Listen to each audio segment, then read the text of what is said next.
LVMH stands for Moet Hennessy Louis Vuitton, a luxury goods company which operates in 5 areas: wines and spirits, fashion and leather goods, perfumes and cosmetics, and not forgetting watches and jewellery.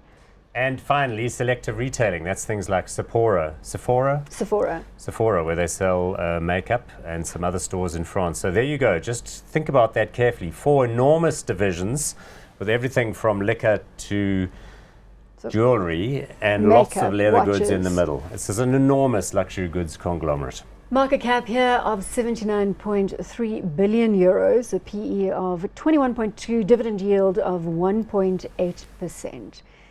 This is the stalwart, the heavyweight of the luxury goods environment in the international space. Yeah, it's probably easier to list what they don't own than to list what they do own. And I quite like that diversity of product range. You know, they actually even have a private equity business called L Capital. Look, who would have thought, a luxury brands, right? Yeah, so lots going on in this space, and I think they're probably well positioned if there is a bounce in the economy to take advantage of it. Wouldn't China have an impact on LVMH, specifically from a watch sales perspective? So watches, Bulgari and Tag Heuer, those are their core brands. Not quite as high market as Piaget and Cartier, which we'll talk about in a minute, which is Richemont.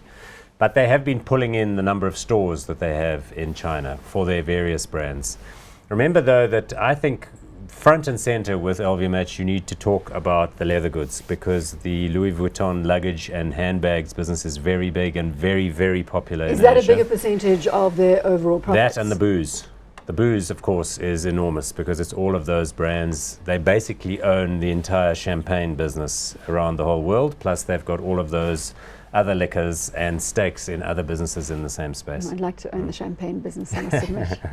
Anyway, that aside, look, it stands on all of these 4 legs. I guess Anthea's point really is, what do you think the outlook is for GDP growth and for luxury goods sales? Because there's a bit of a wealth effect involved here. Big in Europe. But we're still saying that this is defensive because of the consumer LSM. True. That basically buys into the they fold. do best when people feel rich. I mean, that is the long and the short of it. Certainly, and you mentioned China, but one of the great things I like about this company is that they've got such big distribution that it's not wholly dependent on location.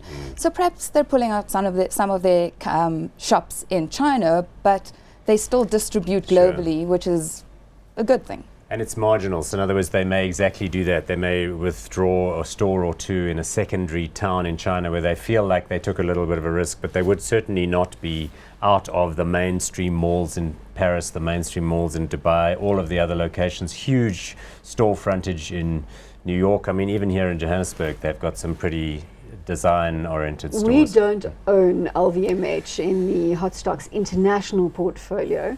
Yeah, is we it something sort of that you would looked at consider it. looking at? Let's have a look at the share chart. This will come up while we talk. So again, what you've got here is a 5-year chart that looks a little bit like a saw blade with a slight tilt upwards. In other words, it is rising, but it's never really set the world on fire. There always seems to be some part of the business that is holding it a little bit back.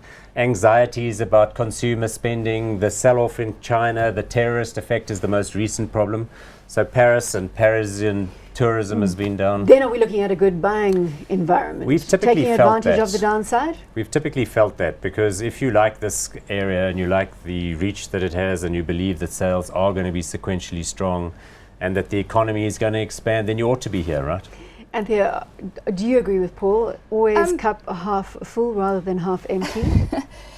Probably yes, and I'm inclined to think with LVMH, in the last results, you've seen them sort of increase their free cash flow, which really puts them in a good position. The wine and spirits business didn't do that great at one stage, which is probably why the stock came off a bit, but they have managed to destock. Management have done really well to kind of lift the business, be a bit innovative, kind of managed to improve margins. Are we calling it, Anthea, from your side, hot or not? I'm going to call it hot. Hot? Paul, you're going to echo the hot? I like it too. We've been sniffing at it quite closely.